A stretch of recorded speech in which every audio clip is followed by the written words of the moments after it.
Hello everyone, today we're going to be looking at a couple really cool Android phones. On the left side I have Google Pixel 7, on the right side I have Moto G Stylus 5G. This is a 2023 edition. When it comes to the screens, the Pixel has 6.3 inches while the Moto G is a little bit larger with the 6.6 inches. So let's start with the Pixel 7.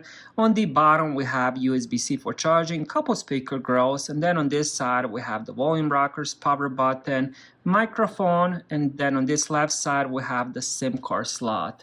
Behind the phone we do have dual cameras with the flash. I really do love the design of the Pixel 7. I think it looks really cool. Also love how the cameras are kind of pushed to the little bit closer to the middle with the flash on the side, and it has this little notch. I think it looks pretty good.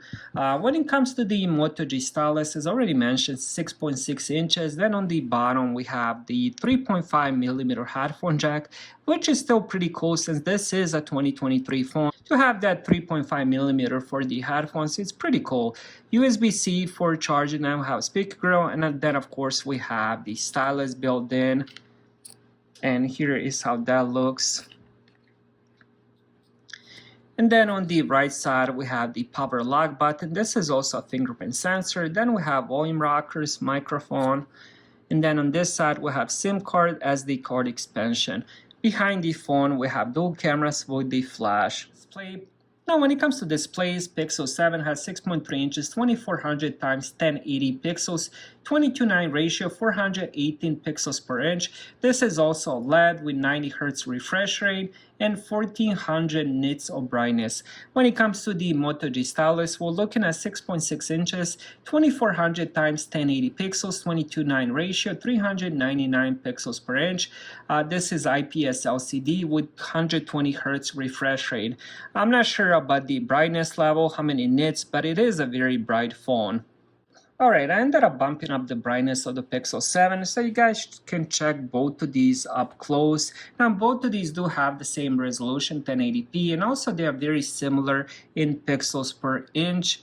The only difference is one is OLED, one is IPS, and the Moto G has 120 Hz refresh rate, while the Pixel 7 has 90. When it comes to the performance of day-to-day use, Google Pixel 7 has Google Tensor G2 CPU, which is an octa-core processor with 8GB of RAM, 128GB of storage. You can also get it in 256GB storage, or if you end up upgrading to the Pro version, you can get it with 12GB of RAM. When it comes to the Moto G Stylus, it comes with the Snapdragon 6 Gen 1 CPU, which is octa-core processor. It also has a Adreno 600 GPU, 6GB of RAM, 256GB of storage. Now this one does have a few different varieties. I did see them with 4GB of RAM. I also seen them with 8GB of RAM.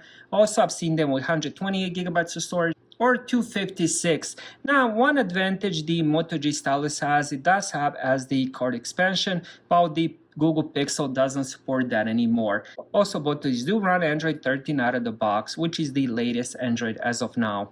Now, when it comes to that performance, the Google Pixel definitely has a better CPU, and it also has a little bit more RAM, at least more than the model I have. But overall, both of these do perform really good. Google Pixel 7 is definitely more future-proof, but at the same time, Moto G Stylus is definitely more budget-friendly. Now, when it comes to the battery life, the Google Pixel 7 has 4300, while the Moto G has 5000 milliamp battery. Now, since the Moto G does have a little bit larger battery, it will last a little bit longer, but the differences aren't that huge. Now, when it comes to the charging, Moto G does support fast charging at 20 watts. Now, unfortunately, doesn't support wireless charging. Well, the Google Pixel 7 does support fast charging, also supports wireless charging, reverse wireless charging, and the reverse charging. Once you lay it down, if you have Pixel buds, you can place them on top, end up charging the headphones off of the Pixel 7 wirelessly, which is a cool idea, but I just don't see how handy that is for day-to-day use. I mean, maybe for emergency or something like that. If you, let's say on the trip, you forgot to charge your headphones, then you can end up getting 30-40% into those headphones with the Google Pixel 7. Now, when it comes to the cameras, both of these do have dual cameras. Google Pixel 7 has 50 megapixel main with the aperture of 1.9. It also has 12 megapixel ultra wide with the aperture of 2.2. Also with this, you can end up recording the 4K movies, and this phone also supports HDR. Now when it comes to the Moto G Stylus, it also has 50 megapixel main, aperture 1.9, 8 megapixel ultra wide with the aperture of 2.2. Now both phones on the paper at least have the same megapixel and the same aperture, but when it comes to taking pictures, the Google Pixel definitely wins that. It definitely has a better sensor and better quality pictures, which is not surprising since the Google Pixel is a flagship phone and the Moto G Stylus is more budget friendly. Now when it comes to the front-facing cameras, the Moto G has 60 megapixel, while the Google Pixel 7 has 10.8 megapixel front-facing camera. So overall, both of these are really good quality phones. It really comes down to if you want to go with the more premium Android or more budget friendly. Thank you guys for watching. Have a great day.